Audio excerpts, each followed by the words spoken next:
welcome to Story Time. I'm Ms. Mary Jo from the Massanutten Regional Library, and I'm glad you're joining me for stories again today. So before I start the stories, can you find your thumbs, show them to me, wiggle them a little bit, make sure they're working, and then hide them behind your back. Where is Thumpkin? Where is Thumpkin? Here I am, here I am. How are you today, sir? Very well, I thank you. Run away, run away. All right, you ready for some stories? The first one I brought is about some puffins, and it's called Puffin Peter by Peter Horacek. And let's see what these puffins are up to. It's got beautiful illustrations, I think. And Peter Horacek did the illustrations. He did the pictures too, not just the words. This is Peter. This is Paul. Peter and Paul were the best of friends. Paul made Peter laugh by being funny and noisy. They spent their days happily fishing around their rocky island.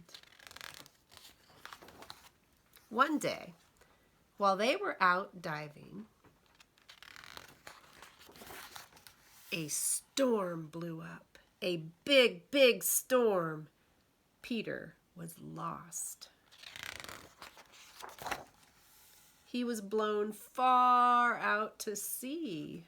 Oh no. At last the storm was over. Where am I? Said Peter. He opened his eyes. And where is Paul? Hello, said a large blue whale. Are you lost? Yes, said Peter, and I've lost my best friend, Paul. What's he like? Asked the whale. Oh, Paul is funny and noisy. Can you help me find him? Funny and noisy. I know just where to look, said the whale, and they set off together. They arrived at a small island. Which one is Paul? Asked the whale. The birds were funny and noisy, but they were nothing like Paul. Paul is not a parrot, said Peter. Paul's feathers are black and white.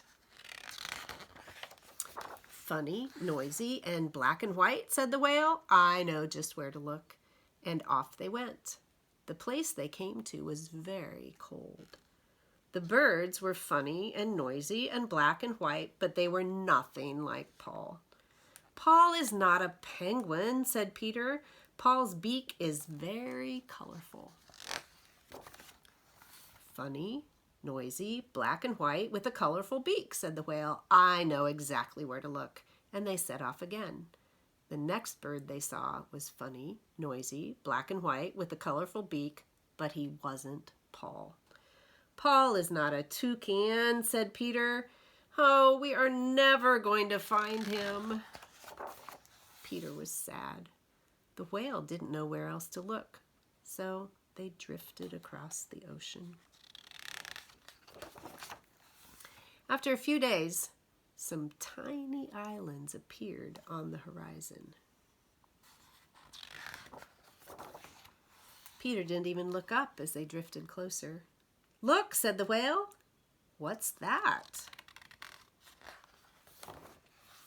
It was black and white, with a colorful beak. It was funny and noisy.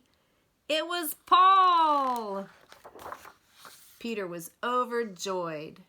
So this is Paul, cried the whale. Why didn't you tell me? Tell you what? Said Peter. The whale smiled. That he's a puffin, just like you. And that's the end. They were happy to be together again. All right. My other story is about a bird called an emu, and this one is called Edward the Emu. It's written by Sheena Knowles, and the illustrations are by Rod Clement.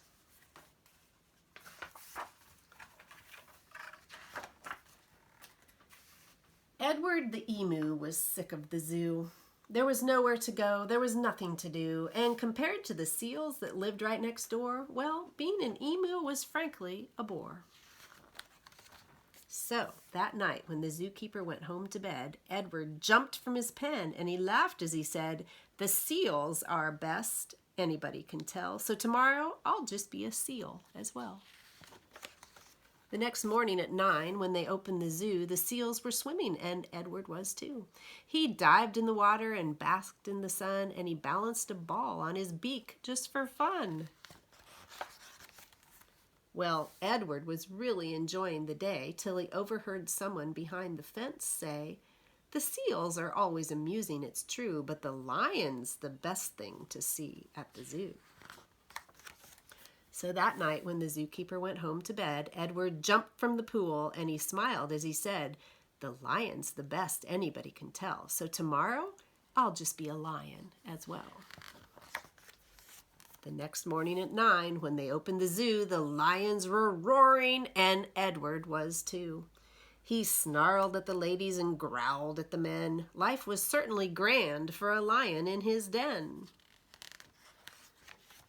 Well, Edward was having a wonderful day, till a man in the crowd had the gumption to say, "The lion's a beast I shall always detest. The snakes are the things that I like to see best." So, that night when the zookeeper went home to bed, Edward crept from the cage and he grinned as he said, "If the snakes are the best things, and that's what they say, then tomorrow I'll just be a snake for the day." The next morning at 9, when they opened the zoo, the snakes were all hissing, and Edward was too. He slipped around the rocks. It was magic to see. Then he curled himself casually up round a tree. Well, Edward was just warming up for the day when he overheard one of the visitors say, "The snakes are impressive. I know that it's true, but the emu's by far the best thing at the zoo." "The emu?" gasped Edward. "My goodness, that's me! I'm the thing that gentleman most likes to see. Not the seals, the lions, the snakes, and the rest. It's Edward the emu he likes to see best." So that night, when the zookeeper went home to bed, Edward slipped from the cage and he laughed as he said, "If the emu's the best, then that's easy. That's easy then. Tomorrow I'm Edward the emu again." Edward ran to the place where he used to reside, but oh, what a shock when he clambered inside. He found himself suddenly face to face with the emu they'd brought in to take Edward's place. The emus considered each other a while. Then the new emu said with a shy little smile, "Hello, I'm Edwina. It's nice meeting you. You're the best thing I've seen since I came to the zoo." I bet they were friends for a long time. And that's the end. All right, thank you for listening to my stories, and I'll see you next time. Bye.